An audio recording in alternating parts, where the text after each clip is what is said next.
সকল প্রিয় ছাত্রছাত্রীরা এডুইন্সের আরো একটি ভিডিওতে আপনাদের স্বাগত। আজকে আমরা ভূগোলের দ্বিতীয় অধ্যায় বায়ুমণ্ডলের টপিকের শৈলক্ষয় বৃষ্টি নিয়ে আলোচনা করব। গত ভিডিওতে আমরা পরিচলন বৃষ্টিপাত নিয়ে আলোচনা করেছিলাম। আজকে আলোচনা হচ্ছে শৈলক্ষয় বৃষ্টি। শৈলক্ষয় বৃষ্টিটা কি জিনিস, সংজ্ঞায় কি বলছে? জলীয় বাষ্পপূর্ণ বায়ু যখন মেঘ হয়ে যায় ভূপৃষ্ঠের উপর দিয়ে প্রবাহিত হওয়ার সময় উঁচু পর্বত মালভূমিতে বাধা পেয়ে আরো উপরে উঠতে থাকে এবং উপরে উঠে ঘনীভূত হয়ে যে বৃষ্টি ঘটে সেটা হচ্ছে শৈলক্ষয় বৃষ্টি। চলো একটা ছবির মাধ্যমে জিনিসটা বুঝে নেওয়া যাক কি জিনিস শৈলক্ষয় বৃষ্টিটা কিভাবে হচ্ছে। আমি একটা এর বৈশিষ্ট্য হচ্ছে যেটা কি পাহাড়ে বা মালভূমিতে বাধা পেয়ে হবে বৃষ্টিপাতটা। তাহলে নিশ্চয়ই একটা পাহাড় দরকার আছে। আমি একটা পাহাড় আঁকছি, একটা পাহাড় আঁকলাম। আচ্ছা, এবং পাহাড়ের আশেপাশে কি থাকতে হবে? বড় জলাশয় থাকতে হবে বা সমুদ্র। আমি এটা সমুদ্র ধরে নিলাম।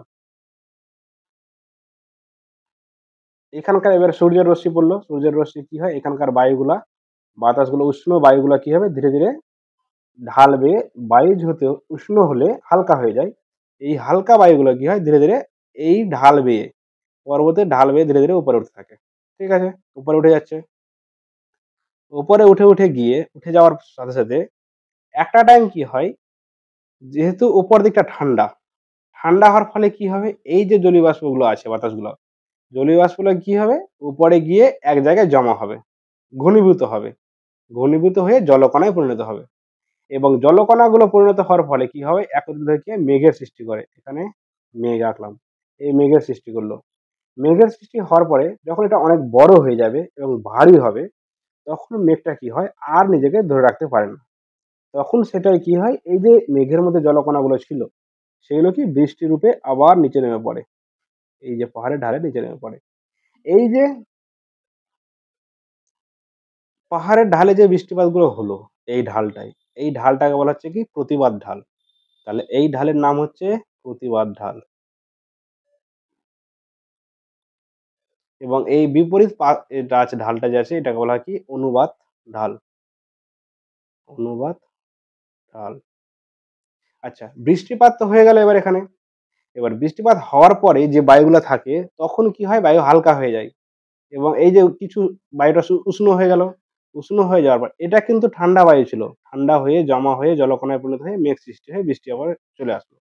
তারপরে যে পড়ে থাকলো বায়ুটা ধীরে ধীরে কি হয় এটা তো উপরের দিকে আর যেতে পারবে না, যেহেতু ঢাল আছে এবার ধারা ধীরে নিচের দিকে নামতে শুরু করবে। এই যে নামতে শুরু করলো তাহলে তো যা বৃষ্টি হওয়ার ছিল এই ঢালে হয়ে গেল, এখানে তো আর কিছু নেই পড়ে। যেহেতু এখানে নেই তাহলে এখানে এই ঢালে আর বৃষ্টি হওয়ার কথা না, যদিও হয় হালকা হবে। যেহেতু বৃষ্টি হচ্ছে না তাই এটাকে এই অঞ্চলটাকে বলা হচ্ছে কি বৃষ্টি ছায় অঞ্চল, অর্থাৎ এখানে বৃষ্টি হয় না। এখানে এই ঢালে বৃষ্টি হচ্ছে পশ্চিম ঢালে, কিন্তু পূর্ব ঢালে কোনো বৃষ্টি হয় না। তোমরা জানোই ম্যাপের এদিকটা হচ্ছে পূর্ব দিক, এদিকটা পশ্চিম, এটা উত্তর, এটা দক্ষিণ। আচ্ছা, এই তো হলো শৈলক্ষয় বৃষ্টি। এবার দেখা যাক কি বলা হয়েছে লেখায়। প্রক্রিয়ার প্রথম পয়েন্টে কি বলা হয়েছে? আর্দ্র বায়ুর আগমন। আমি বললাম সমুদ্র থেকে, সমুদ্র বা বড় জলাশয়ের দিক থেকে কি হয় আর্দ্র, আর্দ্র কথার অর্থে কি ভেজা থাকবে। আর শুষ্ক মানে কি যেটা শুকনো, যেখানে কোনো জলের পরিমাণ থাকবে না সেরকম। তো আর্দ্র মানে কি জলের ভেজা পরিমাণটা থাকবে। অর্থাৎ এই যে সমুদ্র বা জলাশয় থেকে যে বায়ুগুলো উঠে যাচ্ছে, সমুদ্র বা জলাশয়ের দিক থেকে আর্দ্র বায়ু প্রবাহিত হয়ে ধীরে ধীরে ঢাল বেয়ে উঠছে। আচ্ছা, তারপরে কি বলছে দ্বিতীয় পয়েন্ট, পাহাড়ের দ্বারা বাধাপ্রাপ্ত, পাহাড়ের গায়ে বাধা। এই আর্দ্র বায়ুটা যখন ধীরে ধীরে উঠছে তখন পাহাড়, এই যে পাহাড় আঁকা আছে, বা মালভূমি হতে পারে বা উঁচু ভূখণ্ড হতে পারে, উঁচু ভূখণ্ডের সম্মুখীন হচ্ছে এখানে সম্মুখীন হলো। তখন তা পাহাড়ের বাঁধার কারণে, যেহেতু বাতাসটা তো চাইবে যে এদিকটা চলে যেতে, এদিকটা চলে যেতে কিন্তু যেতে পারছে না কেন, যেহেতু এখানে পাহাড় আছে। তাহলে ধাক্কা খেয়ে ধীরে ধীরে নিচে নিজে উপরে উঠবে নিশ্চয়ই, সামনের দিকে তো আর এগিয়ে যেতে পারবে না যেহেতু এখানে বাধা হচ্ছে। তাই বাতাসটা ধীরে ধীরে উপরে উঠতে থাকবে ঢাল বেয়ে বেয়ে, ঢাল বেয়ে বেয়ে উপরে উঠছে, উপরে যেতে পারছে না, বাধ্য হয়ে কি হয় এই উপর ধীরে ধীরে উপরে উঠতে থাকলো। আচ্ছা, কি জিনিস লেখা আছে, বাধ্য হয়ে বাতাস উপরের দিকে উঠতে শুরু করে। আচ্ছা, এবার কি হলো উপরেতে উঠলো বাতাস। 3 নম্বর পয়েন্টে কি বলছে, বাতাস ধীরে ধীরে উপরে যত উঁচুতে যাব বাতাস তো ঠান্ডা, সেখানকার তো বায়ু ঠান্ডা হবে, তো সেই পয়েন্টে বলেছে বায়ু ঠান্ডা হওয়া আর ঘনীভবন। কি বলছে?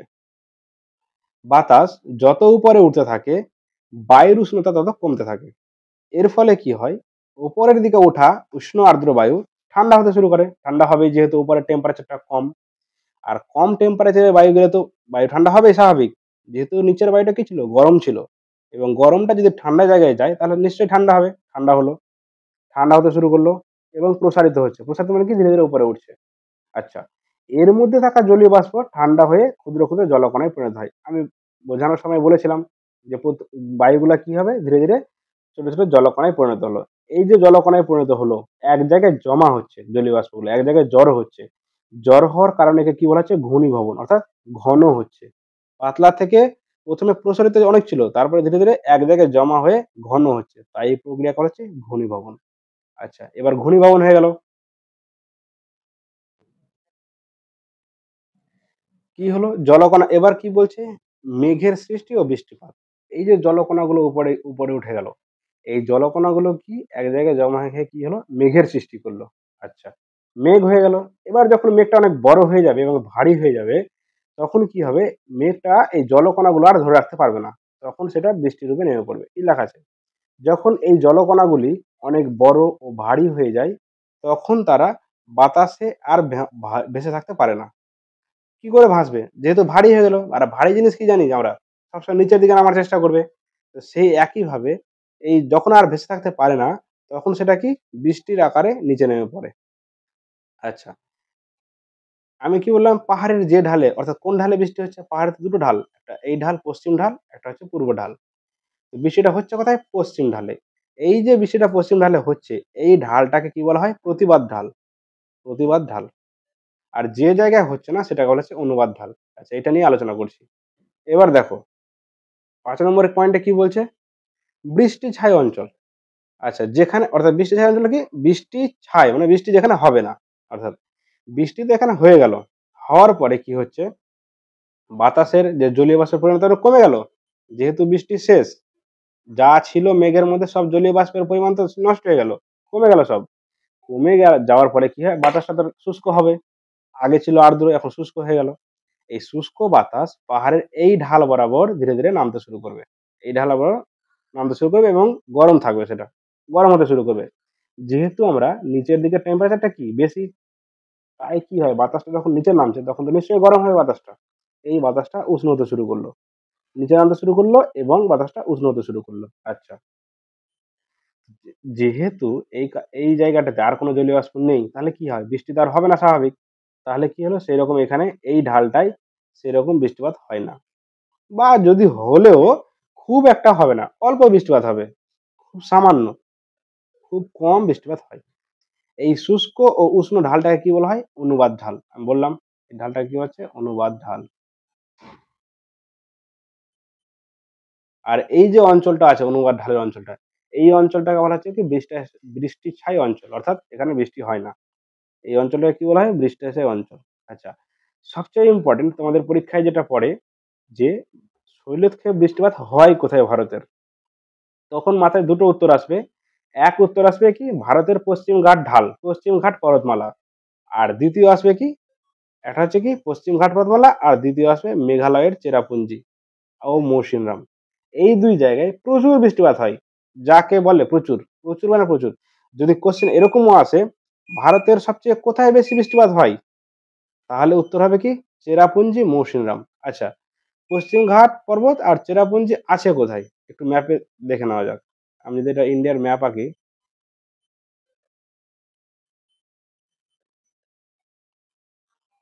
অতটা ভালো হলো না ম্যাপটা, তবুও আমি আঁকার চেষ্টা করছি। এটা যদি ইন্ডিয়া হয়, পশ্চিম ঘাট পর্বতমালা আছে এই জায়গাটায়। মুম্বাই, মহারাষ্ট্র থেকে শুরু করে গোয়া-টোয়া এইসব তামিলনাড়ু, কর্ণাটকের দিকে এটা হচ্ছে পশ্চিম ঘাট। তার মানে বেশি বৃষ্টিপাত কোথায় হচ্ছে?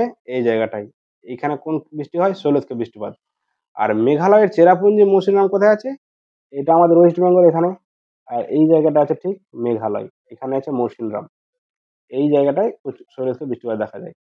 আর যদি বলে যে বৃষ্টি ছায়া অঞ্চলের উদাহরণ দাও, তবে একই উত্তর হবে যে পশ্চিম ঘাট পর্বতের পশ্চিম ঢালটা হচ্ছে শৈলক্ষের বৃষ্টির উদাহরণ আর পূর্ব ঢালটা হচ্ছে বৃষ্টি ছায়া অঞ্চল। সেম একইভাবে মেঘালয়ের যে মৌসিনরাম আছে, এখানে যে পাহাড় আছে, তার পূর্ব ঢালটা হচ্ছে বৃষ্টি ছায়া অঞ্চলের উদাহরণ, আর চেরাপুঞ্জি আর মৌসিনরামটার পশ্চিম ঢালটা হচ্ছে শৈলক্ষে বৃষ্টির উদাহরণ। ব্যাস, এই ছিল আমাদের শৈলক্ষে বৃষ্টির আলোচনা, কিভাবে হলো সবই তোমরা বুঝলে।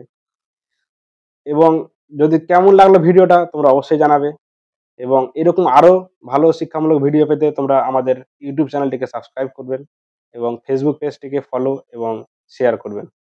Thank you.